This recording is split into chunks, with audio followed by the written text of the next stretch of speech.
তার এত বছরের স্মৃতি, সেই স্মৃতিকে সরিয়ে সে তাকে এক কাপড়ে ঘর থেকে বের করে দিয়েছিল। আজকে উনি কান্দে, অথচ বাংলাদেশে তারা কোটি কোটি টাকা বাংলাদেশে টাকার পাচার করেছে। আপনারা তারেক রহমানের একটা বাড়ি খুঁজে পাবেন? বাংলাদেশে তারেক রহমানের একটা বাড়িও নেই। তাহলে কে দেশের, কারা এ দেশ শাসন করবে?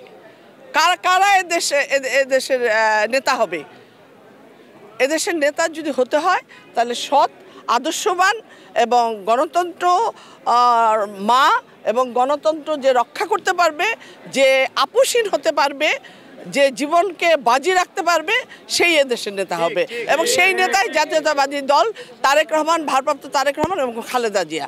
এর উপরে কোনো নেতা নেই। আর হবে কিনা জানি না। মা ছেলের কোনো দেখা হয়নি।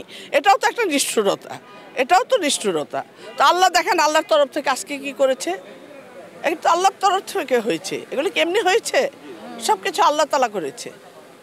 আল্লাহ তাআলা বেগম খালেদা জিকে বাঁচিয়েই রেখেছেন এগুলো দেখার জন্য, যে তুমি দেখে যাও, পৃথিবীতে থাকতে তুমি দেখে যাও যে তোমার সম্মান কোথায়, তুমি কে, তুমি যে মহিষী নারী, তুমি যে লৌহ মানব, তুমি যে গণতন্ত্রের মা, তুমি যে 18 কোটি মানুষের মা, এটা কিন্তু আল্লাহ তাআলা প্রমাণ করে দিয়েছে। তা আমরা দোয়া করি আমাদের নেত্রী খুব শীঘ্রই হয়তো ভালো হয়ে আমাদের মাঝে ফেরত আসবে। সেদিন হয়তো আমরা আরও আনন্দিত হব, এবং যেদিন ফেরত আসবে আমরা হয়তো দেখব যে আমাদের সাথে আমাদের ভারপ্রাপ্ত তারেক রহমানও সেই দিন হয়তো দেশে আসবে। এটা আমরা আশা করি যে একসঙ্গে। আমাদের ম্যাডামের কথা বলছেন, ওনার শারীরিক অবস্থা তো আপনারা ভালো করেই জানেন। ওনার তো প্রবলেম তো আছেই, তারপরও চিকিৎসার জন্য যখন নিচ্ছে তো আল্লাহ রহমতে ভালো হয়ে আসবে ইনশাল্লাহ। আল্লাহ ওনাকে এটুকু সুযোগ দেবে আল্লাহ তাআলা। আমরা চাই যে আল্লাহ ওনাকে সুযোগ দেখ, এবং আমরা দোয়া করি আল্লাহর কাছে।